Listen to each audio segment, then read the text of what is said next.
Olá, boa noite. Começa agora o Rede TV News. Boa noite. Ministro do Supremo Tribunal Federal, Edson Fachin, anula todas as condenações do ex-presidente Lula na Lava Jato. Fiocruz começa a produção em larga escala da vacina de Oxford e o governo anuncia 14 milhões de doses do imunizante da Pfizer até junho. E você vai ver também. Beneficiários do novo auxílio emergencial vão receber entre R$ 175 e R$ 375. O valor médio será de R$ 250, segundo o ministro da Economia. Petrobras anuncia a sexta alta do preço da gasolina e a quinta do diesel neste ano. No Dia Internacional da Mulher, você vai ver como a pandemia mudou a rotina de mães, filhas e trabalhadoras dentro e fora de casa. Agora à tarde, o ministro do Supremo Tribunal Federal, Edson Fachin, anulou todas as condenações do ex-presidente Lula no âmbito da Lava Jato. Essa decisão devolve ao ex-presidente os direitos políticos. O repórter Murilo Rincon fala com a gente ao vivo de São Paulo e ele nos traz outras informações. Boa noite, Murilo. Boa noite, Mauro, Gabriela. Boa noite para todo mundo que nos acompanha. Olha, a decisão do ministro Fachin foi tomada com base na ação apresentada pela defesa do ex-presidente Lula em novembro do ano passado, que questionou a competência da 13ª Vara da Justiça Federal de Curitiba para processar e julgar a ação do Triplex de Guarujá, do Sítio de Atibaia e do Instituto Lula. O argumento usado foi de que não há relação entre os desvios praticados na Petrobras, investigados no âmbito da Operação Lava Jato, e o custeio da construção e reforma do Triplex, que a acusação diz terem sido feitas em benefício do ex-presidente Lula. Mais informações sobre essa anulação da condenação de Lula você confere ainda nesta edição do Rede TV News. Obrigada, Murilo. Gente, no Dia Internacional da Mulher, o Rede TV News homenageia todas as brasileiras com exemplos de mulheres que tiveram de se reinventar para conciliar o trabalho e a família. Para descrever uma mulher, não é do jeito que quiser. Primeiro tem que ser sensível, senão é impossível. Se ela surgiu da costela de Adão ou não, a verdade é que, desde sempre, a mulher é multifacetada e desempenha com eficiência os diversos papéis. Ora eu sou a mãe, ora eu tenho que ser a pessoa que está ali para dar um suco no meio da tarde, eu sou a esposa, eu sou a professora. Ela é forte e sensível ao mesmo tempo, luta sem estremecer. Assim é a Priscila, médica intensivista da Santa Casa de São Paulo, está na linha de frente no tratamento da Covid-19.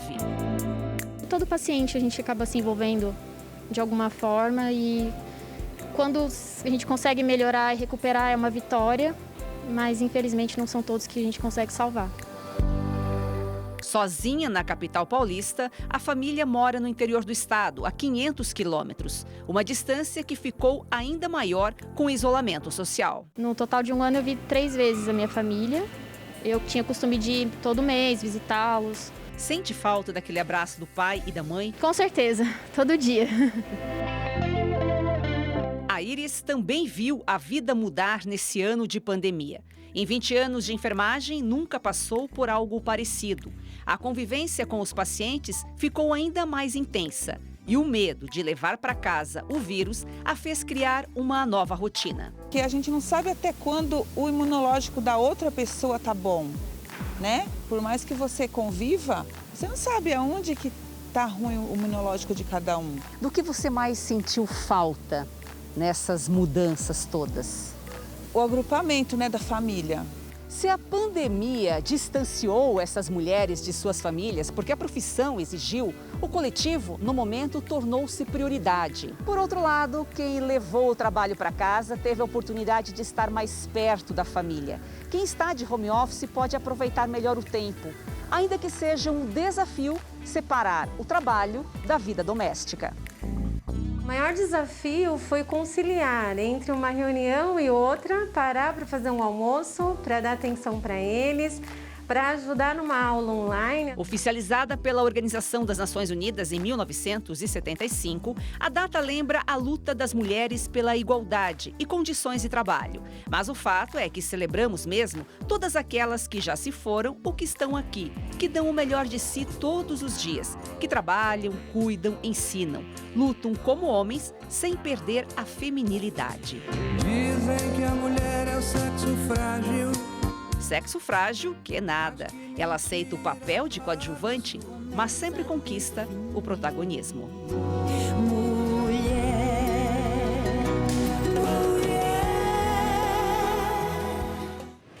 E no batalhão do Corpo de Bombeiros na região metropolitana de Belo Horizonte, o Dia da Mulher foi comemorado com muito trabalho. Durante 24 horas, todas as ocorrências serão atendidas só por militares do sexo feminino. Batalhão sentido! Em continência, bandeira, apresentar!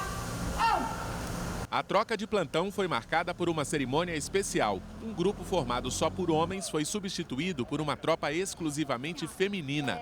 Que todos que puderem ser atendidas por vocês sintam realmente o acolhimento que a corporação vai fazer através de vocês. A exemplo do que aconteceu no ano passado, todas as ocorrências do Dia das Mulheres são atendidas por militares do sexo feminino. O plantão é de 24 horas e até quem estaria de folga hoje se ofereceu para compor a equipe. Está sendo uma honra para a gente, né? Porque esse é o momento de celebrarmos. E celebrarmos com a nossa força, com a nossa capacidade, no local onde que a gente gosta de estar, fazendo o que a gente ama. Mesmo num dia especial, a missão de salvar vidas exige disciplina e prontidão. Logo nos primeiros minutos do plantão, as bombeiras preparam os equipamentos para as ocorrências que podem surgir. As atenções se voltam também para a sala de comando das operações. O batalhão recebeu aí a ocorrência do AB 8955. Bombeira há quase 19 anos, a sargento Lívia é da 2ª turma feminina do batalhão.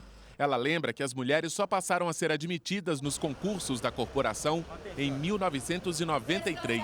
A gente vê que cada dia a gente tem uma melhor aceitação. Então esse plantão mostra que hoje nós temos um lugar aqui, o que a gente não tinha quando eu entrei. Há 11 anos na corporação, a Cabo Denise também agradece as homenagens e comemora o aumento do número de mulheres nesse tipo de atividade. Serve para poder mostrar que a gente é capaz. Treinamento, o estudo, né, a prática das atividades, ela leva à perfeição e todos nós somos muito capazes. Descansar! 11 pessoas foram detidas por envolvimento na organização de uma festa clandestina no centro da capital paulista. Durante o final de semana, 30 estabelecimentos foram autuados em todo o estado. No salão que fica no andar superior do prédio, localizado na região central de São Paulo, havia cerca de 175 convidados. As pessoas não usavam máscara e nem respeitavam o distanciamento social. Todos foram obrigados a deitar no chão do estabelecimento enquanto aguardavam a inspeção conjunta da Polícia Civil com agentes da Vigilância Sanitária, do PROCON e do Corpo de Bombeiros. O responsável pela organização da festa, o representante da casa de eventos e mais 4 seguranças foram levados para a delegacia. Ao todo, 11 pessoas foram detidas. Esse local aqui tem aproximadamente 170 pessoas. É um local que até 1 da manhã, mais ou menos, receberia mais de 1.000 pessoas. É uma festa previamente agendada, onde eles estão se reunindo. Como você pode ver, não tem uma janela no ambiente.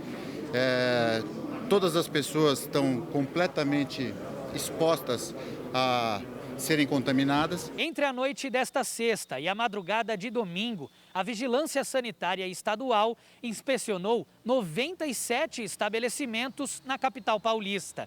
15 deles foram autuados por aglomeração e descumprimento das normas de funcionamento e de circulação de pessoas. Já o PROCON vistoriou 158 locais e autuou 15. Quando essas festas se dão numa época de pandemia, onde que leitos de hospitais estão lotados, pessoas que não se expõem e mantêm a vida regrada, perdem vagas nos leitos, muitas vezes, para pessoas que se expõem dessa maneira, irresponsavelmente, e tira o leito dos outros que porventura precisassem. Então a polícia não vai tolerar esse tipo de conduta durante a pandemia. Pois é, mas o primeiro dia útil da fase vermelha em São Paulo foi marcado por aglomeração no transporte público. Cenas tão comuns no dia a dia do paulistano se repetiram hoje de manhã. E mesmo com as restrições da fase vermelha, que só permite o funcionamento de serviços essenciais, teve muito empurra-empurra e aglomeração nas estações do metrô e da CPTM. Plataformas e trens ficaram assim, lotados. De tão cheio, a porta desse demorou a fechar. Na região do Brás e da 25 de março, no centro da cidade, a maior parte das lojas estava fechada. Mesmo assim, havia bastante gente nas ruas. E o governo de São Paulo anunciou a abertura de 11 hospitais de campanha para atender os pacientes infectados pela Covid-19. A taxa de ocupação de UTIs no estado chegou a 80%. Os novos hospitais de campanha não serão como os do ano passado, montados em tendas enormes. Agora, eles vão funcionar em hospitais e unidades de saúde já existentes. Em Fernandópolis, os leitos serão abertos na rede Luci Montoro.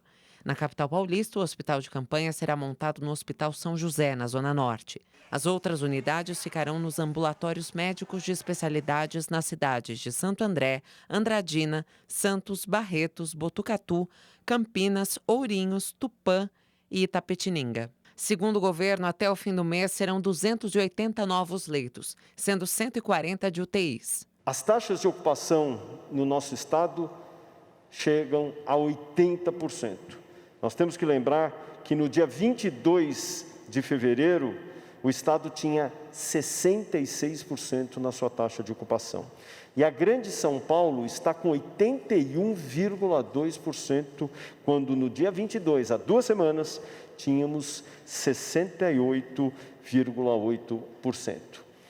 Temos internados nos leitos de unidade de terapia intensiva 8.427 pacientes. O governo de São Paulo anunciou que na próxima segunda-feira, dia 15, a vacinação contra a Covid-19 será ampliada para idosos com 75 e 76 anos. Informou ainda que hoje foram entregues mais 1.700.000 doses da Coronavac pelo Instituto Butantan para o Plano Nacional de Imunização. Questionado sobre as novas compras de vacinas, o governador João Dória disse que, além de comprar 30 milhões de doses da Coronavac para o estado de São Paulo, também negocia a compra da vacina russa Sputnik V, junto com outros estados. Estamos negociando com outros laboratórios compra adicional de vacinas. Uma das formas é juntamente com os governadores de estado, com a vacina Sputnik. E no consórcio com os governadores, nós colocamos 20 milhões de doses de solicitação para São Paulo. A vacinação em massa em Serrana, no interior de São Paulo, chegou a 67% do público-alvo total. A cidade foi dividida em 4 regiões e na quarta-feira, os moradores do último grupo começam a ser vacinados. O objetivo do estudo é avaliar a eficácia da Coronavac na redução da transmissão da Covid-19. O estudo também pretende vacinar mais de 28 mil voluntários. A partir do dia 15, as pessoas começarão a receber a segunda dose da vacina. Em uma ação conjunta, as cidades da Grande Belo Horizonte decidiram adotar toque de recolher a partir de amanhã. As medidas foram anunciadas após reunião entre os 25 prefeitos que fazem parte da Agrambel, Associação dos Municípios da Região Metropolitana de BH. A principal determinação é um toque de recolher entre 8 da noite e 5 da manhã, já a partir desta terça-feira. Também está proibida a venda de bebida alcoólica para consumidores em bares e restaurantes, em qualquer horário. Os estabelecimentos, inclusive supermercados, só poderão comercializar bebida alcoólica em temperatura ambiente. O objetivo das medidas é conter o avanço da pandemia. É da gente não esperar o colapso, não esperar chegar a 100% da taxa de ocupação de leitos. A Prefeitura de Belo Horizonte decidiu ficar de fora. Na capital mineira, apenas atividades essenciais estão autorizadas a funcionar. Hoje, a cidade começou a vacinar os idosos com 83 anos. Durante o final de semana, 9.000 pessoas de 85, 86 e 87 anos receberam a segunda dose da vacina. O sistema drive-thru foi testado pela primeira vez e aprovado. 3 pontos serão mantidos durante a campanha ao longo da semana. Até sexta-feira, a Prefeitura espera vacinar pelo menos 42.000 pessoas na faixa etária de 80 a 85 anos. 4 milhões de reais, esse é o valor que a Rede TV já distribuiu em prêmios nos sorteios do Festival de Prêmios do Rede TV Plus. E as chances de ganhar não param, com o novo Sorte Agora. Os sorteios são diários e você pode levar notebooks, Smart TVs e até iPhones 12. Tem também um Kwid saindo todo domingo no Encrenca e uma Mercedes C180 no final da promoção. Continue assinando e tem ainda mais chances de ganhar. E se deixou de assinar, agora é a hora de voltar. Aponte a câmera do seu celular para o QR Code na tela ou acesse redetvplus.com.br. Você paga menos de 75 centavos por dia e pode usar o Pix, cartão de crédito ou o cartão virtual de débito da Caixa. Uma operação do Ministério da Justiça prendeu mais de 700 suspeitos de violência contra mulheres. A operação em todos os estados do país foi liderada pelo Ministério da Justiça. Desde janeiro, 165 mil vítimas foram atendidas e cerca de 9 mil suspeitos foram presos nos 26 estados e no Distrito Federal por diversos crimes contra a mulher. Mais de 100 armas foram apreendidas.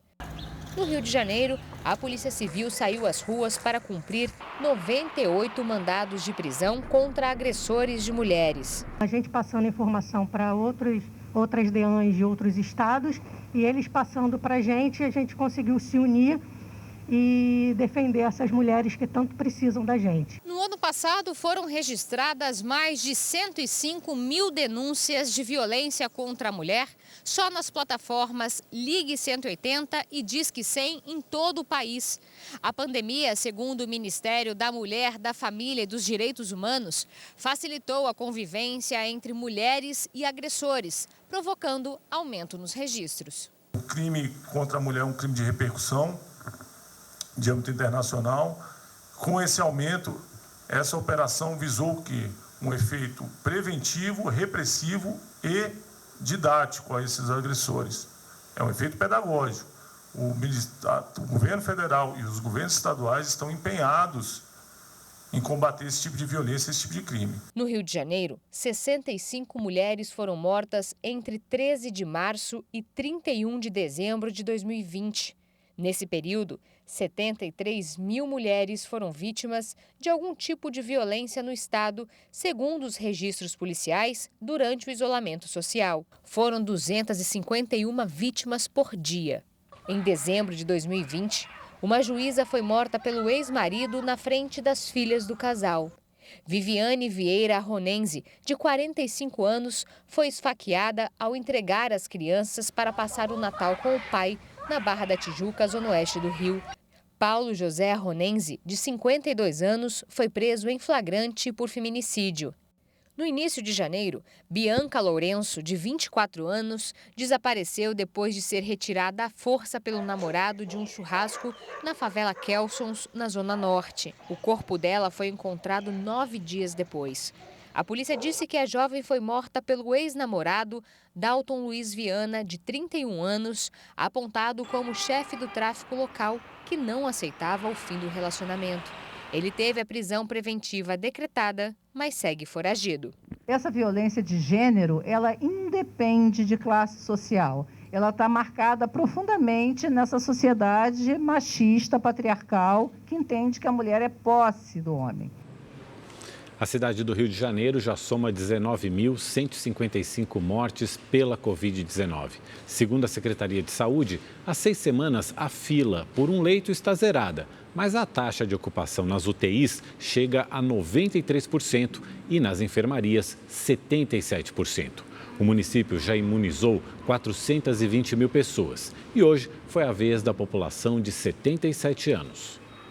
Dona Marília exibe com orgulho a caderneta de vacinação. Aos 77 anos, ela tomou a primeira dose da vacina contra a Covid-19.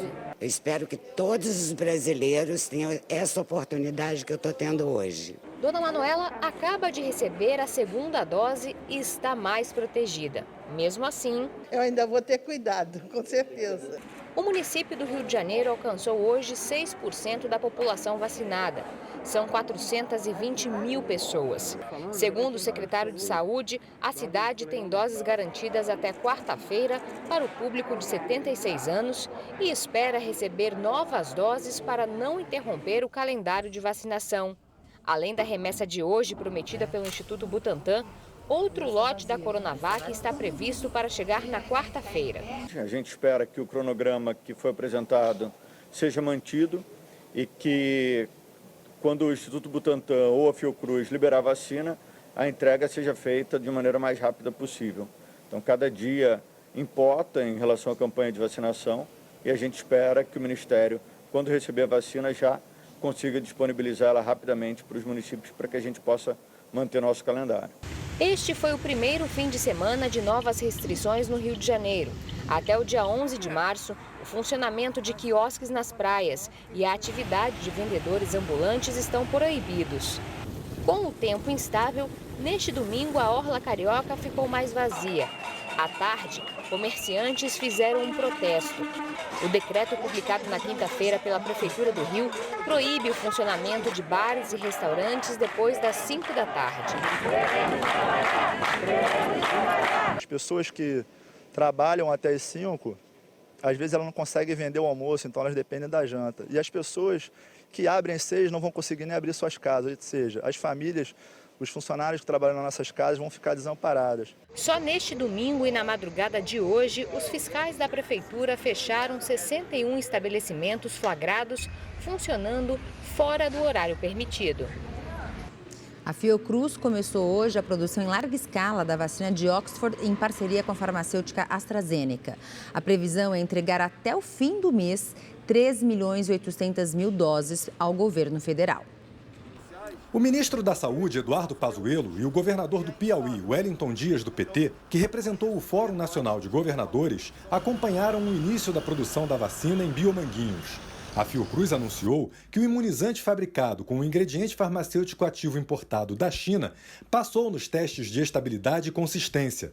A previsão é de que até o fim de março, a Fiocruz entregue o lote de quase 4 milhões de doses ao Ministério da Saúde. Nós fizemos aqui um apelo, dada a gravidade do Brasil, dada a gravidade de óbito, de adoecimento, de internação, da gente poder contar com esta ampliação. O ideal é se puder chegar aí, como dissemos, a algo como 7,5 milhões de doses.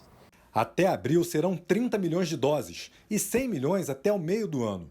Com a incorporação da tecnologia da produção do IFA, prevista no acordo com a farmacêutica, serão mais 110 milhões de doses produzidas no Brasil no segundo semestre. Os primeiros lotes dessa remessa deveriam ser entregues já nos próximos dias. Mas isso só deve acontecer a partir de 24 de março. Segundo a Fiocruz, uma falha técnica na máquina que lacra a embalagem da vacina provocou o atraso. Foi uma paralisação de cerca de uma semana, porque foi necessário fazer toda, além da intervenção de reparo da máquina, foi feita toda uma nova validação. Isso faz parte do processo da exigência regulatória. Durante o evento, o ministro da Saúde afirmou que com a chegada de outros imunizantes, a previsão é que o Brasil tenha, até o final do mês, entre 25 e 28 milhões de doses de vacina. Eduardo Pazuello atribuiu aos atrasos do laboratório Serum da Índia a redução na previsão da entrega de doses, que era de 46 milhões e no fim de semana chegou a ser alterada para 30 milhões. E esse laboratório vem fazendo uma postergação na entrega. Então, só até agora vieram 4 milhões, ainda faltam 8. E essa negociação que a gente discutiu aqui, vamos ter que fazer uma pressão política, diplomática e até pessoal nossa, junto à AstraZeneca, que cobre do laboratório Serum para que ele cumpra a entrega dos 8 milhões que faltam. O presidente Jair Bolsonaro se reuniu hoje por videoconferência com representantes da farmacêutica Pfizer e anunciou 14 milhões de doses de vacina até a metade do ano. Há 6 meses, o governo havia recusado uma oferta do laboratório de 70 milhões de doses que começariam a ser entregues em dezembro do ano passado. A reunião foi com o CEO mundial da Pfizer, Albert Bourla. Durante o encontro, Bolsonaro pediu a antecipação do cronograma de entrega das vacinas contra a Covid-19. Ainda não há assinatura do contrato, mas o presidente afirmou que gostaria de fechar acordo com a empresa. Reconhecemos a Pfizer como uma grande empresa mundial, um grande espaço no Brasil também. E em havendo, repito, possibilidades, nós gostaríamos de fechar contratos com os senhores até pela agressividade que o vírus tem se apresentado no Brasil. Após reunião, o assessor especial do Ministério da Saúde, Ayrton Cascavel, disse que houve um pedido de antecipação de 5 milhões de doses para o primeiro semestre. De acordo com Cascavel, a previsão de entrega de imunizantes vai passar de 9 para 14 milhões no período. A Pfizer tinha 2 milhões em maio e 7 milhões em junho. Se incorpora, isso foi proposta, garantida pelo presidente, e vai fazer outros esforços. Primeiro ele antecipa 5 milhões.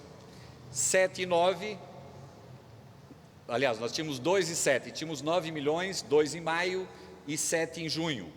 Esses 5 milhões deverão ser divididos, parte em maio, parte em junho, ou seja, maio e junho, Pfizer, 14 milhões. Até junho, 14 milhões. Em julho, 10 milhões. Em agosto, 10 milhões, que pode ser antecipação desses 5. Em nota, a Pfizer reforçou o compromisso com o Brasil em seguir fornecendo a vacina contra a Covid para apoiar o país na preservação da saúde dos brasileiros. Vamos aos números da Covid-19. 9.782.000 pessoas já se recuperaram da doença no país.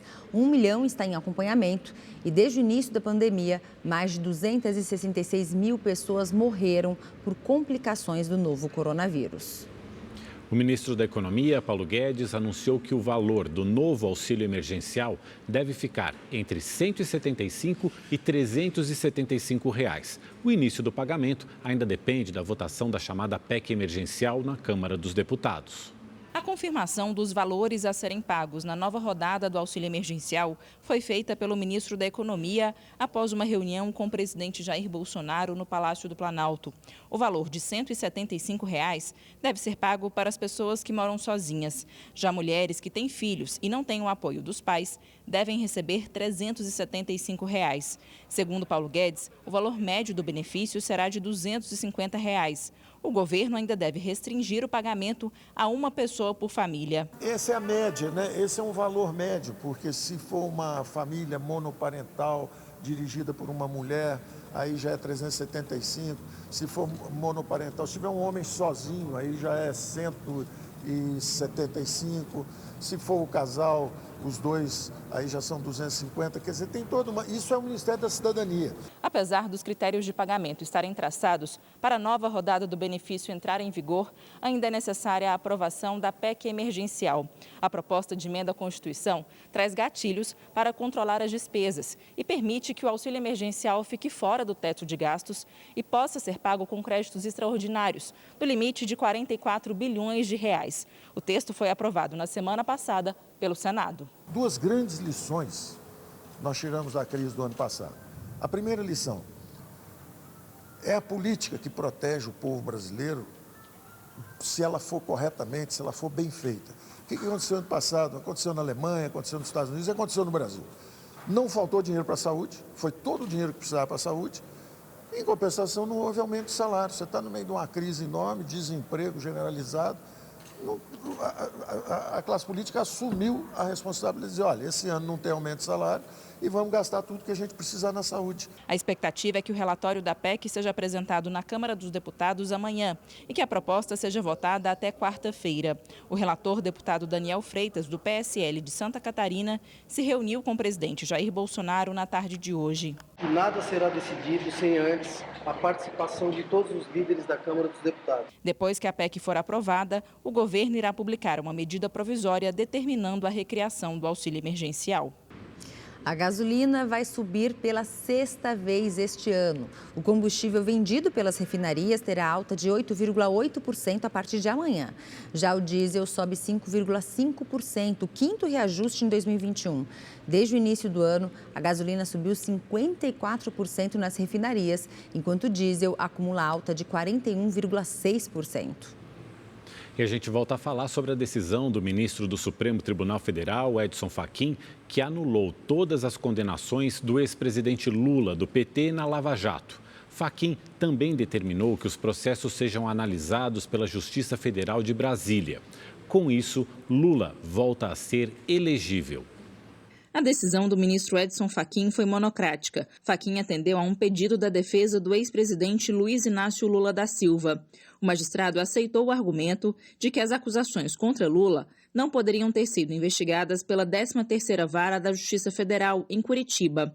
Pelo entendimento, a 13ª Vara, à época comandada pelo ex-juiz e ex-ministro Sérgio Moro, só poderia analisar crimes cometidos no âmbito da Petrobras.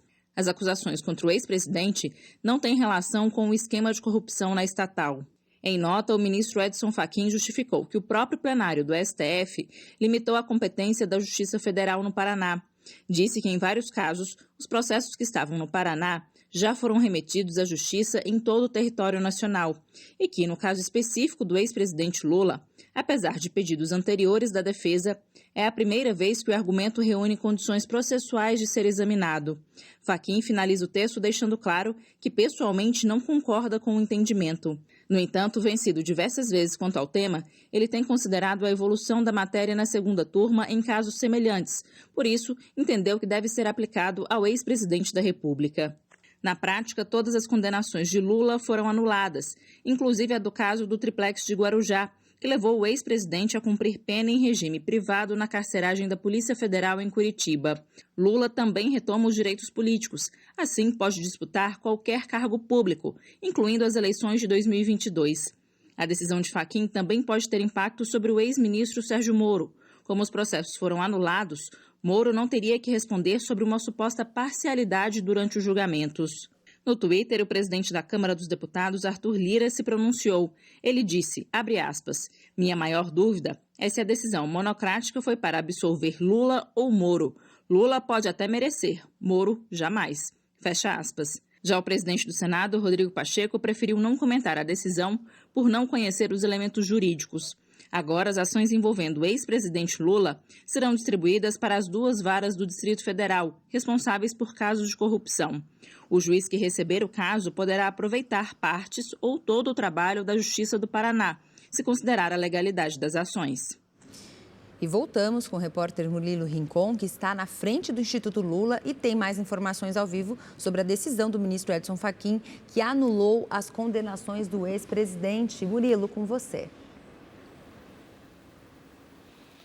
Boa noite, Gabriela, Mauro, boa noite novamente a todos. Olha, quem se pronunciou sobre a decisão do ministro Fachin foi a defesa do ex-presidente Lula. Por meio de nota, a defesa disse que a decisão do ministro Edson Fachin reconhece a incompetência da Justiça Federal do Paraná, mas não repara os danos causados e que a incompetência da Justiça de Curitiba para julgar as acusações foi demonstrada pelos advogados no início do processo em 2016.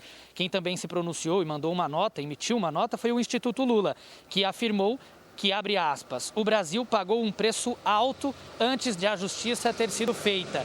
Fecha aspas. Murilo Rincon, de São Paulo, para o Rede TV News. Vamos à previsão do tempo com Igor Silveira. Olá, boa noite. A zona de convergência do Atlântico Sul continua atuando em partes da região norte, do centro-oeste e também do sudeste, provocando muita nebulosidade e pancadas de chuva que podem vir acompanhadas de trovoadas e ventania, assim como aconteceu em algumas regiões no final de semana. E ontem um temporal atingiu a cidade de Cajamar, que fica na região metropolitana de São Paulo. A enxurrada arrastou carros e invadiu casas. Em 30 minutos, o distrito de Jordanésia recebeu 75 milímetros de água. Amanhã, essa instabilidade se mantém em praticamente todo o estado de São Paulo e também o Rio de Janeiro, por causa de um sistema de baixa pressão que deve provocar chuva forte a qualquer hora do dia. A mesma condição serve para Minas Gerais e também para o Espírito Santo. No Nordeste, ainda chove no Maranhão e no Piauí. E nessa área que está em amarelo, o tempo continua firme e não deve chover. No Sul, a previsão é de chuva no período da tarde em toda a faixa litorânea. Em Porto Alegre, a máxima amanhã não passa dos 27 graus. E para saber mais sobre a previsão do tempo na sua cidade, é só entrar no site da Rede TV. Eu fico por aqui, uma ótima noite e até mais. Rede TV News fica por aqui, uma ótima noite para você, até amanhã. Boa noite, obrigado pela companhia. Amanhã a gente está de volta. Tchau, tchau.